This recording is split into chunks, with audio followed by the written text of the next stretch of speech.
Chapter 2, Taking Action versus Sitting Still. To map out a course of action and to follow it to an end requires courage. Ralph Waldo Emerson. A lot of this report is about planning because, after all, simply taking action without any direction or goal is a futile exercise. You'll never reach your goals and you'll never attain your riches if all you have is a roadmap. You must take action. For many, planning is the easy part. They can plan successful business after successful business, and they are, in fact, great planners. What keeps them from being successful is that they fail to act. A plan is just a bunch of written words on paper. It doesn't create a business. You and your actions create a business. You are the heart and the soul of your business. On the other side of the coin are those individuals who are superior at taking action. They see an opportunity and jump headlong right into it. This creates inconsistent and unfocused results. Some of those opportunities or actions may create profits. However, if they're not focused or based in a personal vision of success and passion, they're not going to last. A roadmap to riches is about lasting and sustainable success, not a flash-in-the-pan score. So if planning alone isn't enough and action alone isn't enough, then what's the solution? Inspired action. Inspired action is the action that is taken to support your vision. It's why you're creating a roadmap. Each aspect of your journey will be founded on your vision. Every step you take will be based on your vision, your definition of success, and your passions. Now, that isn't to say that you can't take action that is not defined in your strategic plan. However, you must decide if the action you're considering supports your vision. For example, let's say you've created a business writing and selling travel guides to rock climbing destinations. Your vision is to create a guide for every destination, large and small, and to be known as the single best climbing destination resource around the world. Your definition of success has you traveling the world to explore and research these destinations, while a team and technology automate the marketing, selling, and fulfillment aspect of your business. Now, a manufacturer of climbing gear comes to you and offers you a partnership. You promote their gear, and in return, you make a percentage of the profits. Your initial reaction may be to jump at the opportunity, or it may be to say no thank you. However, upon closer investigation of the opportunity, you may see that this promotion may allow you to attain your vision more quickly and give you the income you need to travel more or to outsource more tasks so that you have more time to travel.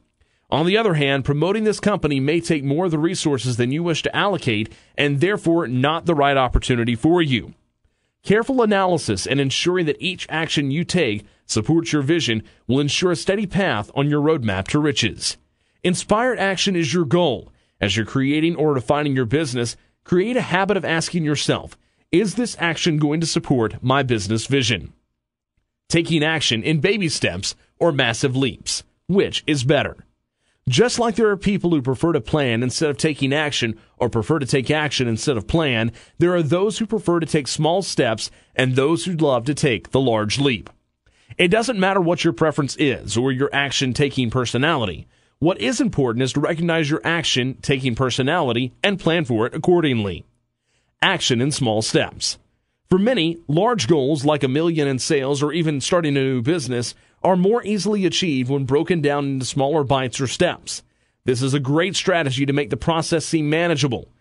It's also much easier to say, I'm going to create my sales letter today than I'm going to make $1 million.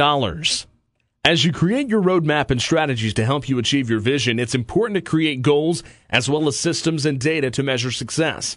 We'll talk in detail about systems, metrics, and standard operating procedures later in Chapter 9. For now, know that as you create your goals and strategies to make them a reality, it's more important to know your personality and how you prefer to tackle goals. If you find smaller steps more manageable, then by all means, that's how you will create your plan. Taking action and massive leaps. Other people have a dive-right-in personality and prefer to reach their goals today, not tomorrow. And that's great. Do whichever works best for you. As with small steps, it's important to recognize your personality early and plan for it. If, for example, your goal is to establish a partnership with a business that will complement yours, you may accomplish this in a single day by planning and brainstorming, researching, and then getting on the phone and calling your ideal partner. If you prefer smaller steps, this process may take you weeks or even months, which is perfectly fine, acceptable, and a prosperous way to do business. The important thing to recognize and to remember is that if your business plan goes against your personality and the natural way to do things, it is not going to work. You must embrace your strengths and natural tendencies in order to leverage your business and business plan in the most profitable way possible. Moving beyond your comfort zone. Occasionally, you'll come across a goal that you feel inspired to tackle a different way. That is to say that you may be a person who tackles goals with smaller strategic steps. However, this particular goal has inspired you to jump right in and get it done. Don't fight this impulse. Acknowledge that it's different from your usual MO and embrace it. We have these impulses and reactions for a reason. If you're inspired to move beyond your comfort zone or traditional mode of operandi, then do it. Action-inspired action is required to take your vision, your dream, and your definition of success and make it a reality. Without it, inspired action or action, which is motivated by a conscious plan, your business is a little more than a dream and a piece of paper. Quick exercise here. What is your personal action style? Are you the type of person who prefers to take massive leaps or smaller steps to reach your goals? If you're unsure, take a look at your past successes. How did you tackle big goals in your life? Did you create smaller measurable goals, or did you jump in with a plan and make it happen? There's nothing to write here unless you feel inspired to do so. Simply take note of your goal setting and achieving personality and remember it when it comes time to take action. Action is required.